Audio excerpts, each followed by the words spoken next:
Hey everybody, welcome back to Jennifer's Garden. So I know it's been a while.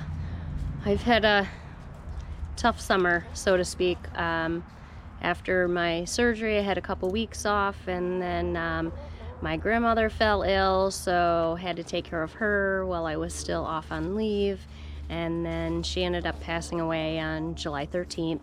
So it's kind of just been, kind of a dumpy summer, but I wanted to get on and do a quick video of the end of the garden. I know you guys didn't get to see the fruits of my labor, but I kind of sort of just let the garden do its thing, and I feel like that it was a very good experiment also, because once the garden got to a certain point, I kind of just let it go on its own. And it also proved that the little bit of rain that we did get over the summer really worked out kind of well, and the garden did really well. I didn't do well, but that's okay. So I wanted to also show you what I've done for the past few months, which is not much, but the chickens have been doing a lot of work. And that was part of my experiment too about getting chickens, is that they are workers, and I wanted to make sure they had the amount of time that they needed to work for me. So I wanted to show you that before we cover everything up with a nice blanket of leaf mulch for the winter. So we put up the snow fence along the side of where I wanted it to be. It connects them from the indoor chicken yard out to the garden. So they've been, here, let me sneak in here. They've been out here doing their thing. Uh-oh, I'm caught. For the past 2.5 months. They've been out here. Let's see, so this is on the inside. So they can come in here and then, right, pretty? Oh, see, a lot of my girls are molting because it's November. So they have this little chicken runway, we call it. Come on, let's show everybody your hard work. Because this is literally what I have them for also. So they have been in here tilling everything. Now towards the end of the season, it did get pretty weedy. If you've seen some of my previous videos, I put cardboard and then leaf mulch on top of the walkways. And it worked out really well, but you're still going to get some of those weeds that grow up around the edges, especially around the edges of the garden, I found.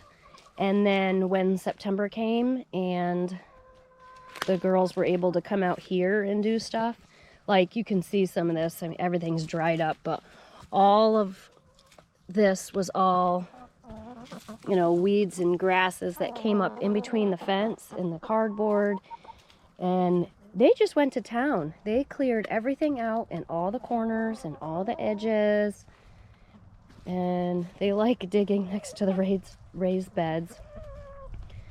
But they literally, this is all, all these weeds. They got all the way into the corners, and that's really a big function for them, is weed control, grub control. How pretty. Huh. And they have been out here doing all this work for me, which has been fabulous. Plus it gives them an extra space to kind of come out and explore and eat the grubs. And I mean, as you can see, in like this bed, this was all my green beans. I mean, this was completely covered with green beans, and then they come in and they do their tilling. So as I've been heading towards a no-till garden, chickens are not, when someone says no-till garden, that means bring the tiller in and till 6 inches, 6, 8, 10 inch depth. But they're just tilling the top parts just to get to some of the grubs if they can get them.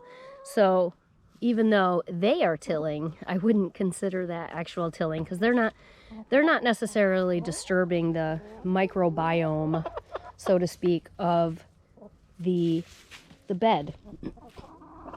So now that they have all this exposed dirt, see, they're still working on some of the greenery here. The broccoli, they annihilated the Brussels sprouts, but that's okay. I just let them do it this year. Kind of lost my oomph, so to speak. Like, this was all covered with zucchinis and acorn squash, and they just took care of everything. And that was literally the purpose of having them, so they could do this work for me, so then I don't have to do it. But at the end of the year, you know, really you should just like leave things and let things decompose on their own as much as you can. But they're doing a pretty good job. So, I mean, once this was my potato bed, so I did pull those out. Oop, there's a potato left. So I did pull those out for obvious reasons, because I need to dig the potatoes out of the ground. So I don't want to leave all of this exposed. Hi. Hi, pretty. I don't want to leave this exposed to the elements over the winter, because freezing temperatures will kill off the good microbiome that's in the soil, and we don't want to ruin that. So I definitely wanted to get this video at least done today. So what? Hi. So that my husband's gonna chop up some more leaves, and we're gonna cover this whole thing. We want to cover each bed with a nice blanket of leaf mulch to just insulate it and support it through the winter, because we could put the leaf mulch on the dirt, so to speak, itself, and then the snow can be on top of the leaf mulch. It's like a little coat. We're gonna put a little coat on the soil to protect it, because just like the sun, if the sun's baking onto the dirt, it will just burn and destroy all of the microbiome. It'll kill it off because it's too hot. It's the same effect in the cold weather. We do get, some winters we get really, really cold, so it kind of depends on the year. But it'll also do the same thing with freezing temperatures too. So in both cases, we want to make sure that we insulate very well, so that way it's protected from the sun, protected from the cold. So everything's pretty much brown, but that's okay. The experiment really, really worked this year. And I actually started a little experiment too with the monarch butterflies. I ended up raising and setting free, I think 4. I ended up finishing. It's kind of a long process. Well, easy process, but long process with the butterflies. It takes about a month, so we let them go, and it was really neat to see.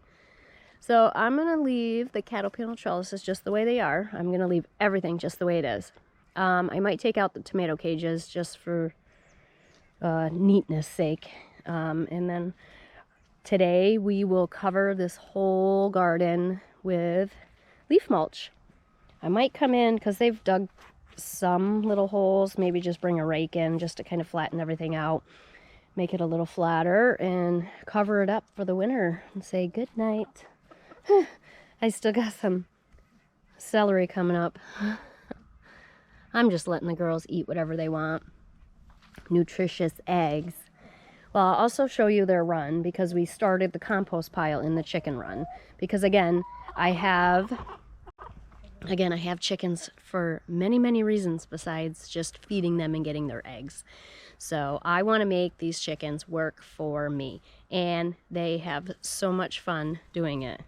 Like getting the last bit, huh, babe? You eating? You eating the last bit of Brussels sprouts? Look at your beak is green. You've been eating so much.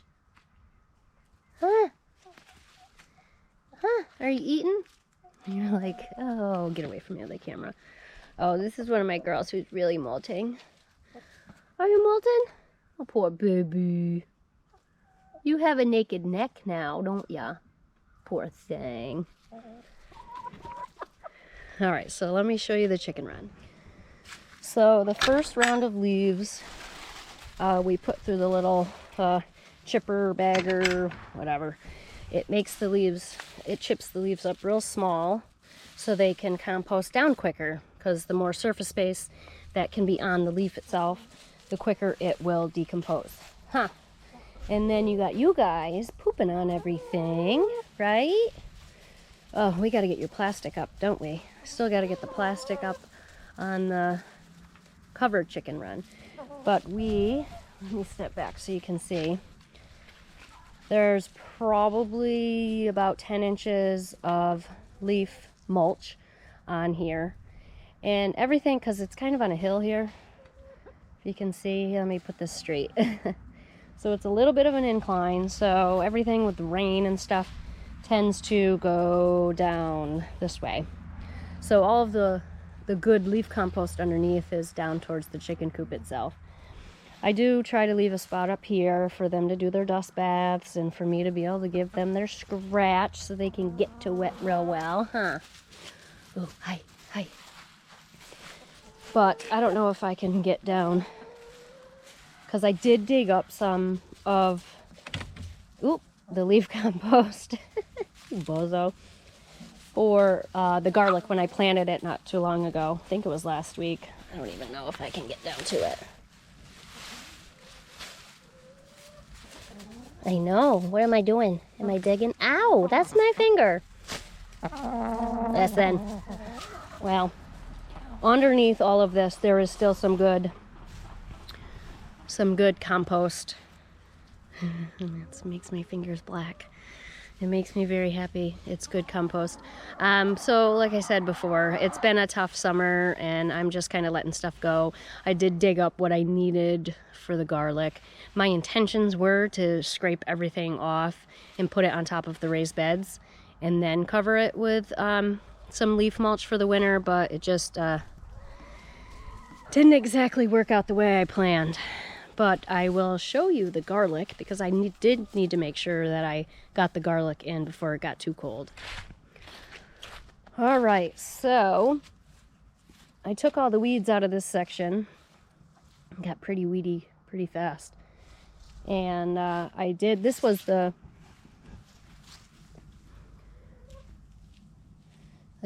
all came out of the chicken run that I was going to show you. It's all nice. It almost looks like dirt, huh? That's good compost right there. Huh, right? Did you make that? Yeah, I didn't do anything. They did all of this. I mean, there are some leaves and some hay, little bits, but for the most part, it's all nice composted. Dirt, compost.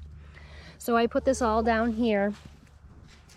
And actually, I just took some of the garlic that I had left over from last year. I took the biggest.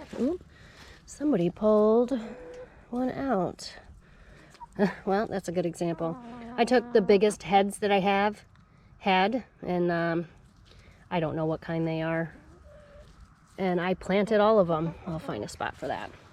So as you can see them starting to come up once they got a little bit of water. But wow, I feel like this really proves that this is very nutrient rich compost that the chickens are making for me, because you can see them popping up.